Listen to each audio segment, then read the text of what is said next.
말씀 누가복음 2장에서 보겠습니다.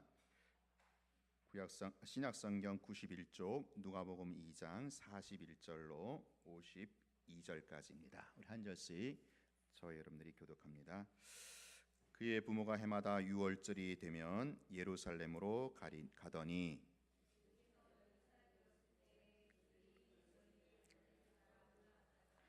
그 날들을 마치고 돌아갈 때에 아이 예수는 예루살렘에 머무셨더라. 그 부모는 이를 알지 못하고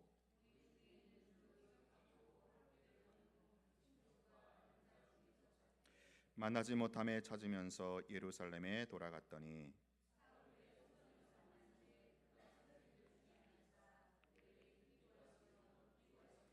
듣는 자가 다 그 지혜와 대답을 놀랍게 여기더라.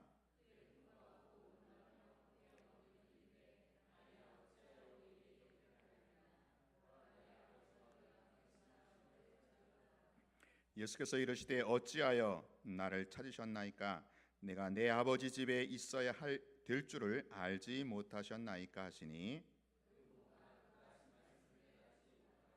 예수께서 함께 내려가사 나사렛에 이르러 순종하여 받드시더라. 그 어머니는 이 모든 말을 마음에 두니라. 예수는 지혜와 키가 자라가며 하나님과 사람에게 더욱 사랑스러워 가시더라. 아멘. 네, 오늘은 어린이 주일입니다. 본문은요, 예수님이 12살 때 어린 시절에 있었던 일입니다. 예수님의 그 유아 시절에 대한 유일한 기록이다라고 할 수 있습니다. 그의 유월절에 요셉이 가족을 이끌고 예루살렘에 방문했다가 돌아가는 길에 집에 와서 보니까 예수님이 이제 없어진 것을 발견하게 되었어요.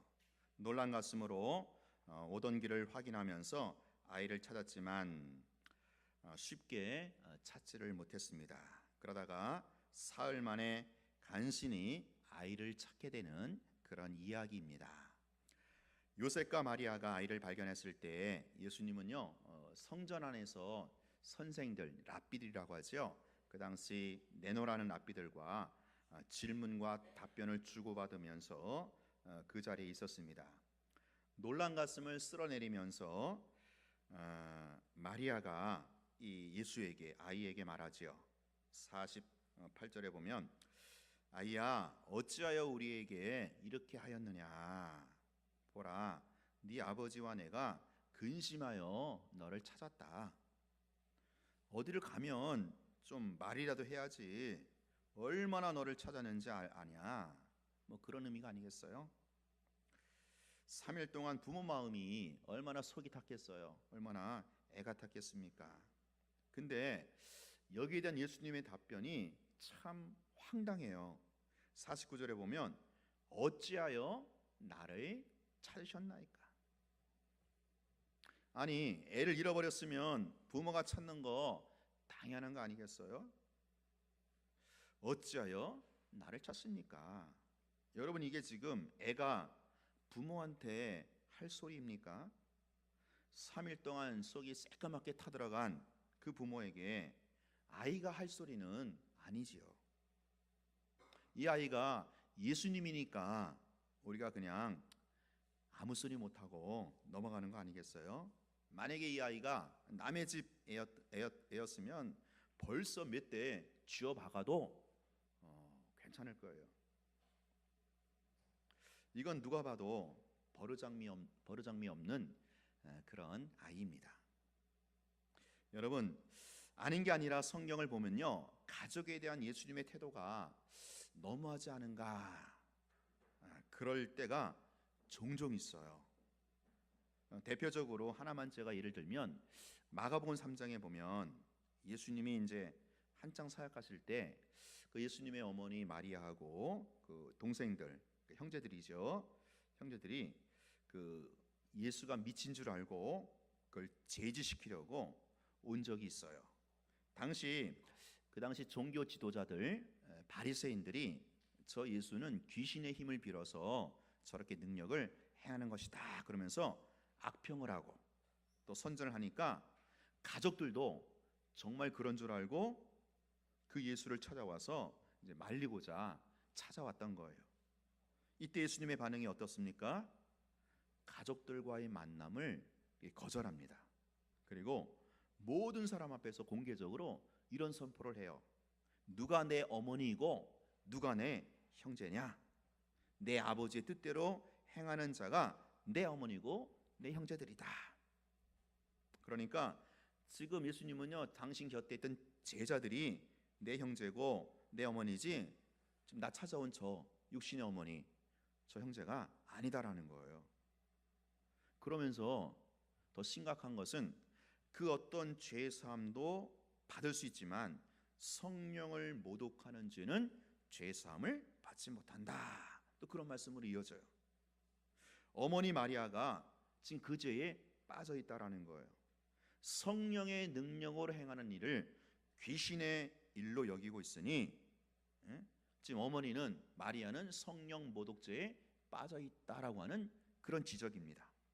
여러분, 예수님의 이런 태도는요, 아무리 생각해 봐도 이게 아들이 취해야 할 태도는 아닌 거죠. 최소한의 예의를 아는 자식이라면 조용히 어머니를 따로 불러야죠. 그래서 어머니 죄송합니다. 그런데 염려는 하지 마십시오. 저는 성령의 능력으로 행하는 것이지 귀신 들려 행하는 것이 아닙니다. 어머니가 들으신 얘기는 종교 지도자들이 꾸며낸 얘기고 나를 음해하는 공작입니다. 뭐 이렇게 납득을 시켜야 되는 거 아니겠어요? 그런데 어떻게 어머니와 형제들을 대놓고 면박해서 그런 식으로 나올 수 있겠어요? 어머니와 식구들이 얼마나 난처하고 황당하고 참 속이 쓰라리겠습니까? 오늘 본문도 마찬가지예요. 아무리 버릇이 없는 아이라 하더라도 3일 만에 자식을 찾은 어머니에게 이런 식으로 말할 수는 없는 거예요. 미안해서라도 이렇게 말하면 안 되는 거죠. 자, 그러면 예수님이 왜 이런 식으로 말을 했을까요? 어린 시절에 버릇 없는 아이였기 때문에 예수님이 어머니에게 이런 식으로 말을 했을까요? 그건 아니지요.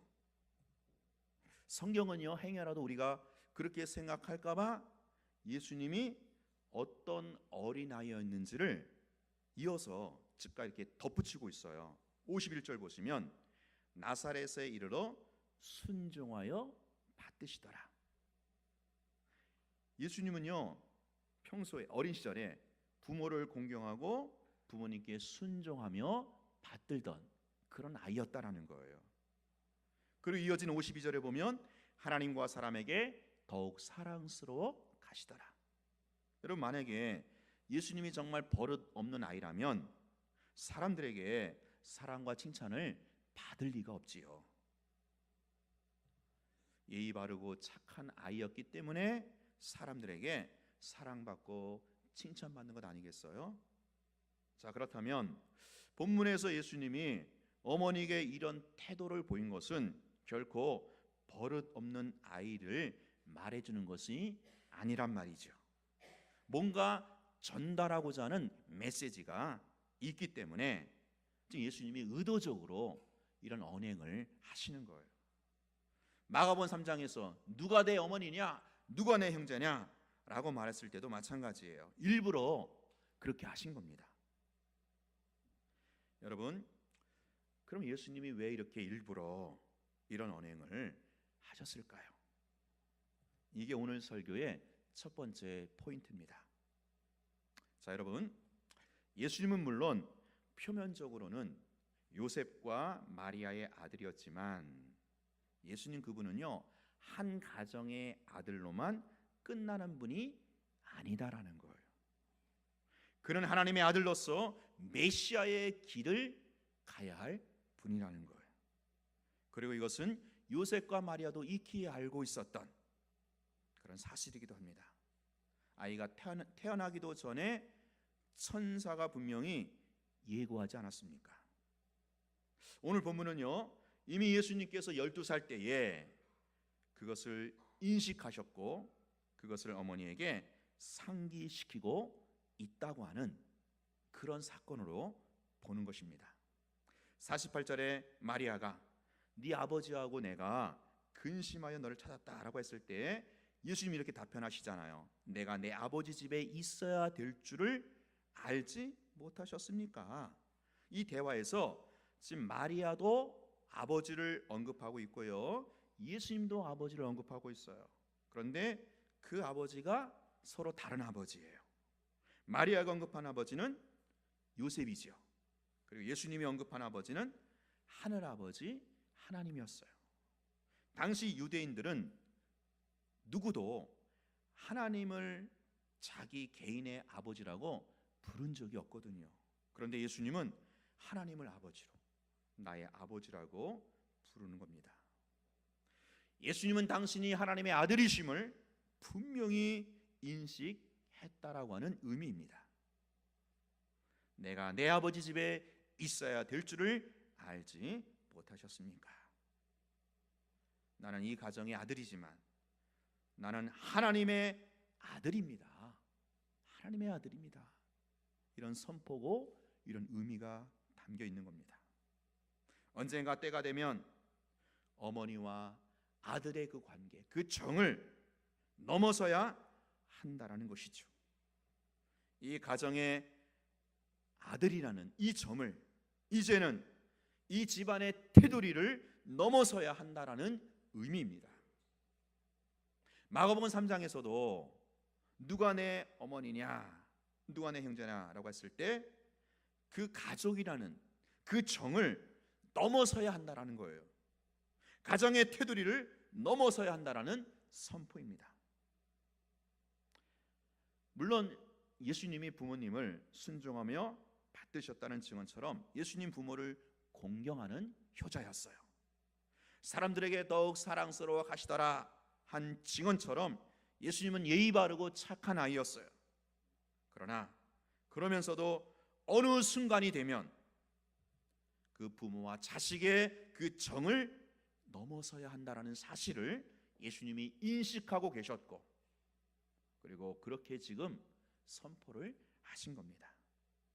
한 가정이라는 테두리를 넘어서야 되고 지금 그렇게 하시는 거죠. 여러분, 큰 그릇 안에 작은 그릇이 들어갈 수는 있어요. 그러나 작은 그릇에 큰 그릇이 들어갈 수는 없는 겁니다. 메시아로서 한 가정의 아들일 수는 있지만 그 가정의 정을 넘어서지 못하면 그는 메시아로서, 하나님의 아들로서 사명을 감당할 수가 없다라는 거예요. 이걸 예수님이 분명히 하고 있는 겁니다. 내 아버지 집에 있어야 될 줄을 알지 못하셨나이까? 언젠가는 내가 자란 이 집을 넘어서야 한다라는 거예요. 누가 내 어머니냐? 아무리 어머니라 해도 아닌 건 아니라는 거예요. 어머니를 내가 사랑하지만 공과 사와는 구분할 수밖에 없다라는 거예요. 하나님 나라의 관점에서 내 가정을 생각할 수 있지만 내 가정 안에 하나님의 나라를 꾸겨 넣을 수는 없다라는 거예요. 여러분, 저는 오늘날 이 땅의 교회들과 지도자들이 지금 예수님의 이런 모습을 꼭 본받아야 한다, 그렇게 생각을 합니다. 오늘날 목회자들과 지도자들이 이 가정의 그 정을 극복하지 못해서, 가정의 테두리를 넘어서지 못해서 문제를 일으키는 경우가 얼마나 많습니까? 가족의 정, 가족 이기주의를 넘어서지 못해서 그 교회가, 그 사회가 어려움을 겪게 된다는 거예요. 물론 좋은 아버지, 좋은 아들이 되어야만 하지만 공과 사는 구분해야 되는 거예요. 가정의 정을, 가정의 테두리를 넘어서야 되는 거예요. 아무리 자기 자식이라도 아닌 건 아닌 겁니다. 아무리 가족이라도 아닌 건 아닌 거죠. 하나님 나라의 관점에서도 이 가정을 봐야 돼요. 가정 안에 하나님의 나라를 꾸겨 넣을 수가 없는 거예요. 가정의 입장에서 교회와 하나님의 나라를 좌지우지할 수는 없는 거예요. 교회도 개교의 이기주의를 극복해야 합니다.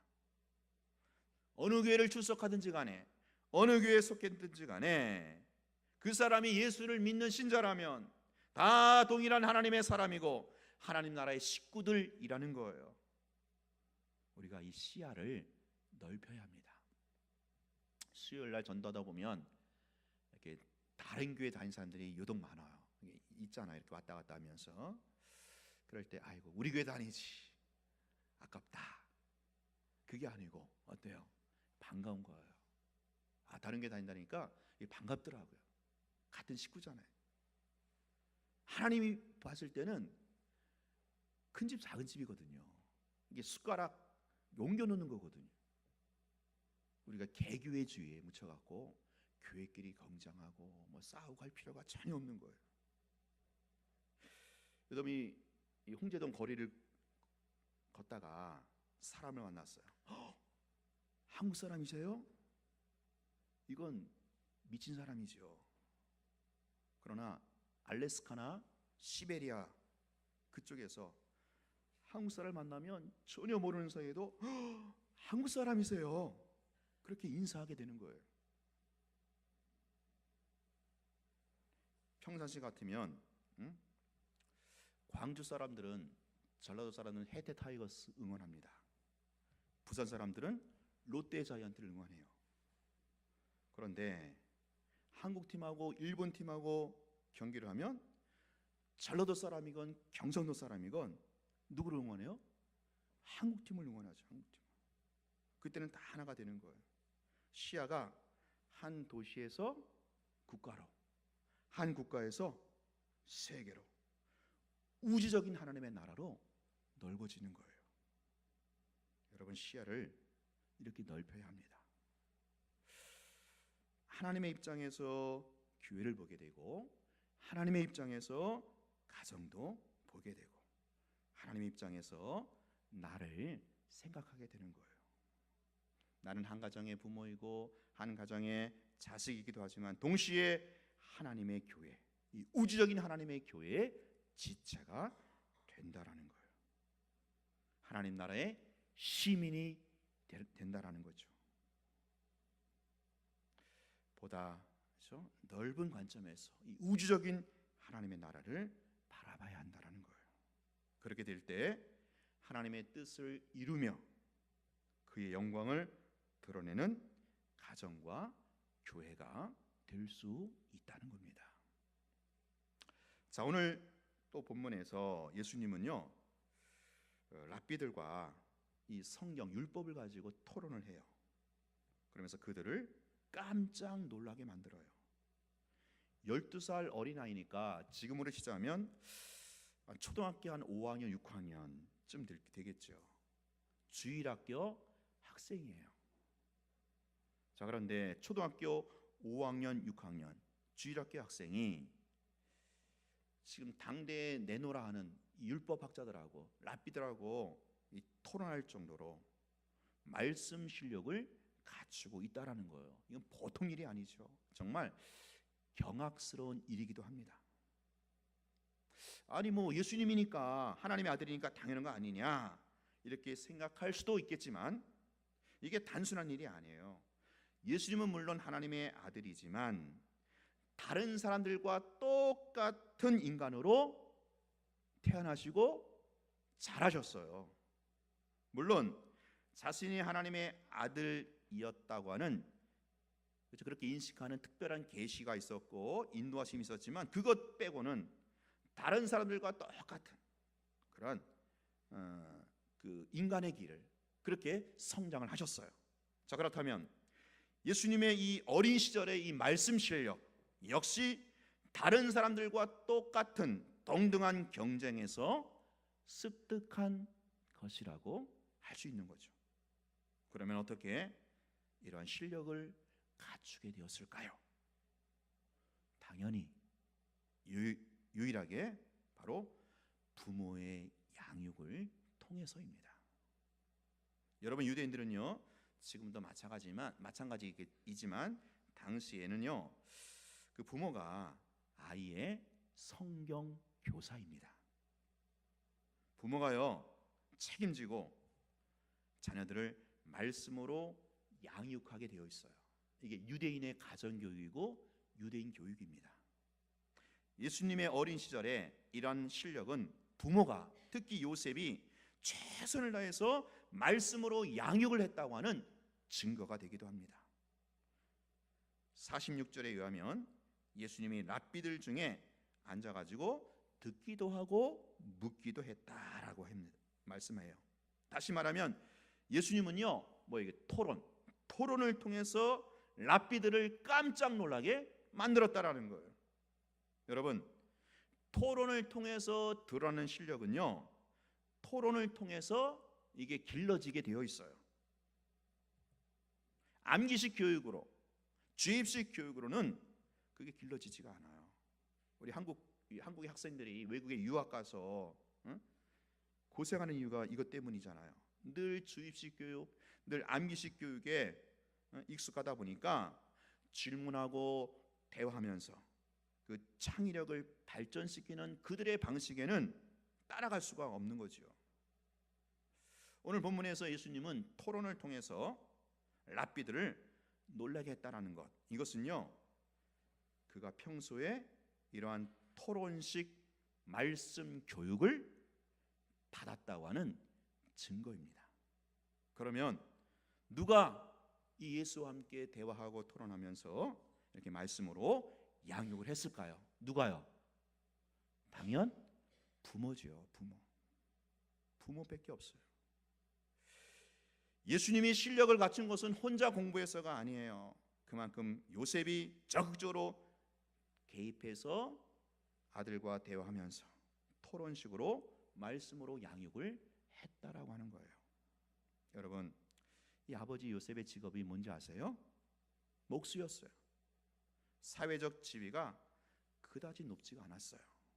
게다가 그는 매우 가난한 집안이었어요. 그 앞장 2장 24절에 보면 요셉이 그 제사의 제물로 비둘기를 바쳤다, 그런 기록이 나와요. 유대인들은요, 그 경제적 수준에 따라서 제물의 등급이 이렇게 정해집니다. 가장 부유한 사람은 이 소, 한국으로 치면 황소, 이 소를 제물로 바치고요. 그 다음 중간 계층은 양이나 염소. 가장 가난한 사람이 비둘기를 예물로 드리게 되어 있어요. 요셉이 제물로 비둘기를 드렸다라는 것은 그가 그만큼 가난한 계층에 속했다라는 것이죠. 그래요. 요셉은 가난했어요. 이 집안은요, 가난하고 사회적 지위도 굉장히 취약했어요. 그러나 이 집안은 영적 생활에는 최선을 다하는 그런 가정이었다라는 거예요. 비록 가난했지만, 비록 사회적 지위는 낮았지만 자녀만큼은 최선을 다해서 말씀으로 양육을 시켰다라는 거예요. 어느 정도로요? 12살 나이에 랍비들과 토론하면서 그들을 깜짝 놀라게 할 만큼 그러한 실력으로 양육을 시켰다라는 거예요. 자, 또 41절에 보면 그의 부모가 해마다 6월절이 되면 예루살렘으로 가더니, 그런 말이 있죠. 당시에 유대인 남자들은요, 6월절에 예루살렘으로 올라가는 것이 요구되어 있어요. 이게 이제 율법에 명시되어 있거든요. 근데 여자들하고 아이들은 그러지 않아도 돼요. 예루살렘 굳이 올라가지 않아도 되기 때문에 이 여자들과 아이들은 일반적으로 집에 남아 있는 것이 유대인들의 일종의 관습이었어요. 근데 요셉은요, 보세요, 마리아를 대동하고 아이들까지 데리고 간 거예요. 그 해만 그런 것이 아니고 해마다 때마다 이렇게 했다라는 거죠. 가정적으로 열심히 신앙교육을 시켰던 경건한 집안이었다라는 것을 알 수 있어요. 사랑하는 여러분, 오늘이 어린이 주일인데요, 우리 부모들이 꼭 본받아야 할 모습이 아닌가 싶어요. 신앙적인 가정으로 최선을 다해서 우리의 자녀들 말씀으로 양육해야 합니다. 물론 교회도 당연히 그래야 되지요. 교회도요, 다음 세대 교육, 주일학교 교육에 최선을 다해서 여기에 투자를 해야 합니다. 여러분, 이제 여기서 제가 또 우리가 한 가지 꼭 짚고 넘어야 할 점이 있어요. 그것은 지금 요셉이 왜 이랬을까 하는 점이에요. 왜 신앙적인 가정을 이루면서 최선을 다해서 이 아이를 말씀으로 양육했을까라고 하는 그 점이에요. 부모니까, 아버지니까 당연히 그랬을까요? 여러분, 요셉이 예수님의 아버지가 맞습니까? 한번 생각해 보세요. 마리아는 예수님의 어머니 맞아요. 어쨌든 뭐예요? 자기 배로 낳았잖아요. 물론 그게 성령이 잉태된 것이지만 마리아가 낳았거든요. 근데 요셉은 달라요. 다른 사람은 몰라도 요셉과 마리아는 예수님의 출생의 비밀을 알고 있어요. 예수님이 동정녀로, 성녀로 잉태하셨기 때문에 혈통적으로는 지금 요셉과 예수님이 전혀 관계가 없어요. 연관이 없어요, 전혀. 지금 혈통적으로 보면 요셉은 아버지가 아니에요. 그럼에도 불구하고 요셉은 왜 이렇게 최선을 다해서 아이를 말씀으로 양육했을까요? 무엇이 요셉으로 하여금 이 자녀를 말씀으로 양육하게 했을까요? 여러분, 요셉은요, 자기가 낳은 자식은 물론 아니지만 바로 이 아이 때문에 그랬어요. 이 아이가 보통 아이가 아니었잖아요. 이 아이가 누굽니까? 하나님의 아들이었어요. 하나님의 아들. 아이가 태어나기 전부터 천사가 분명히 예고했댔어요. 하나님이 이 집안에 맡기신 하나님의 아들이었다라는 거예요. 이걸 요셉이 알고 있었어요. 그러니 어찌 감히 대충 키울 수가 있겠어요? 어찌 감히 신앙적으로 내버려둘 수가 있겠어요? 방치할 수가 있겠어요? 최선을 다해가지고 하나님의 뜻에 합당하게 말씀으로 양육해야 되지 않겠어요? 왜요? 하나님이 자기에게 주신 하나님의 아들이기 때문에. 이게 요셉의 입장이었고, 그 결과가 오늘 본문에서 증언하는 예수님의 말씀 실력이라는 거예요. 사랑하는 여러분, 오늘 어린이 주일을 맞이해서 제가 꼭 드리고 싶은 말씀이에요. 여러분, 요셉의 입장으로만 생각하십니까? 그의 입장이 지금 여기 앉아 있는 저와 여러분의 입장이라고 생각되지는 않습니까? 가장 먼저 이 자리에 앉아 계신 우리 주일학교 교사 선생님들, 여러분이 맡은 주일학교 아이들, 학생들, 물론 여러분이 직접 낳은 아이들이 아니에요. 핏줄로는 나하고 아무런 관계가 없어요. 요셉과 똑같아요. 근데 굉장히 중요한 사실이 있어요. 굉장히 중요한 팩트, 아니 무서운 사실이죠. 그 아이들이, 그 학생들이 보통 아이가 아니라는 거죠. 누굽니까? 예수를 믿는 이상, 교회에 나오는 이상 그 아이는, 그 학생은 하나님의 자녀라는 거예요. 하나님의 자녀. 영접하는 자, 그 이름을 믿는 자들에게는 하나님의 자녀가 되는 권세를 주셨으니, 우리가 맡고 있는 아이들, 학생들은 하나님의 아들, 딸들이라는 거예요. 하나님이 당신의 자녀들을 잠시 우리에게 위탁 맡기신 거란 거죠. 주일학교 교사에게도 바로 이 요셉의 마음, 요셉의 입장이 필요하다라는 거예요. 교사와 아이들의 관계는요, 지금 요셉과 예수님의 관계가 똑같아요. 그렇다면 어찌 감히 하나님이 맡기신 그 아이를, 그 학생들을 함부로 키울 수가 있겠습니까? 어찌 신앙적으로 남을 나라 방치할 수가 있겠습니까? 최선을 다해서 말씀으로 양육하고 기도로 키워야 되지 않겠어요? 이 자리에 앉아 계신 우리 모든 부모님들도 마찬가지라고 봐요. 우리에게 주신 자녀들, 우리 손자 손녀들 역시 하나님이 택하신 이상 전부 하나님의 자녀들이에요. 하나님의 딸들, 하나님의 아들들이에요. 요셉의 가정에 예수님을 맡기셨듯이 오늘 우리 가정에 맡기신 하나님의 자녀들을 하나님의 자녀들이란 말이죠. 근데 어찌 우리가 이 애들을 어찌 대충 키울 수가 있겠습니까? 어찌 신앙적으로 놔둘 수가 있어요? 어찌 방치할 수가 있겠어요? 어찌 우리가 아이들한테 야 신앙생활 내가 할 테니까 너는 그냥 공부나 해, 학원이나 가, 그렇게 말할 수가 있겠어요? 저도 마찬가지예요. 목사도 마찬가지예요.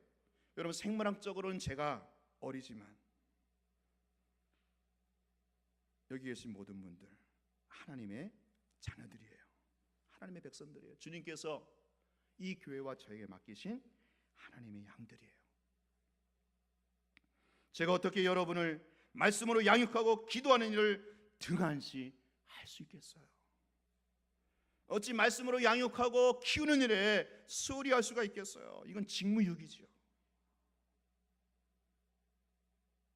저는 여러분들이 하나님이 저에게 맡기신 양들이라는 이 입장이 있기 때문에 어쨌든 최선을 다해서 좀 양육을 해야겠다, 그런 생각이 들더라고요.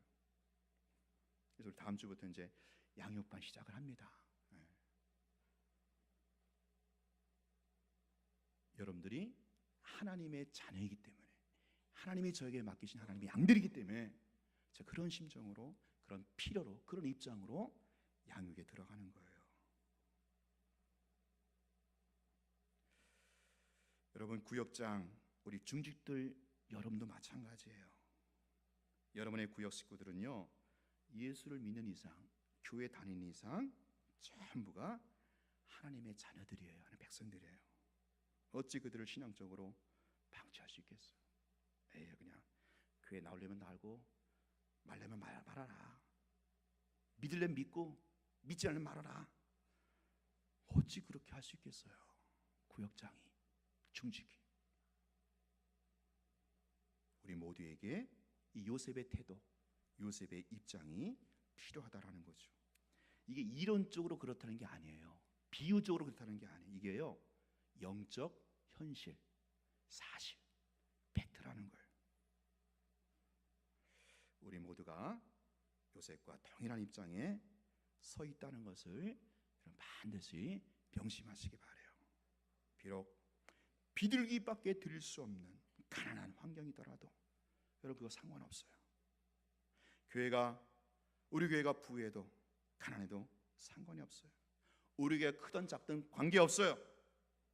여러분의 가정이 부유할 수도 있고 가난할 수도 있지만 그거 상관없어요. 여러분 가정이 사회적 지위가 높을 수도 있고 목수처럼 낮을 수도 있어요. 그거 상관없어요. 하나님이 요셉의 집안에, 그 가난한 집안에, 그 지위가 낮은 목수 집안에 예수님을 맡기셨다라는 것은, 그렇죠? 가난해도 괜찮다라는 거예요. 지위가 낮아도 하나님 나라에 상관이 없다라는 거죠. 단 한 가지 명심해야 할 사실, 그것만 있다라는 거죠. 하나님이 맡긴 당신의 자녀만큼은, 그의 아들만큼은 내가 최선을 다해서 말씀으로 양육하고 책임을 지는 그런 가정이 되어야 한다는 거예요. 우리 주일학교도 이런 주일학교가 되어야겠죠. 우리 구역도 이런 구역이 되어야 합니다. 오늘 우리 교회가 이런 교회가 되어야 합니다. 이러한 가정, 이러한 주일학교, 이러한 구역, 이런 교회가 앞으로, 그렇죠? 이런 말씀 양육을 통해서 이루어질 수 있기를 주의 이름으로 축원합니다. 기도하겠습니다. 하나님 아버지, 오늘 어린이 주일을 맞이해서 우리에게 맡겨주신 아이들, 자녀들, 내 자녀이기 전에 하나님의 자녀라는 이 사실을 다시 한번 각인하게 하시고 그러하기에 최선을 다해서 말씀으로 기도로 양육하고 키우는 우리 부모님들, 우리 교사들, 우리 구역장들, 우리 중직자들, 우리 교회, 우리 가정이 되게 하여 주옵소서. 예수님 이름으로 기도합니다. 아멘. 찬양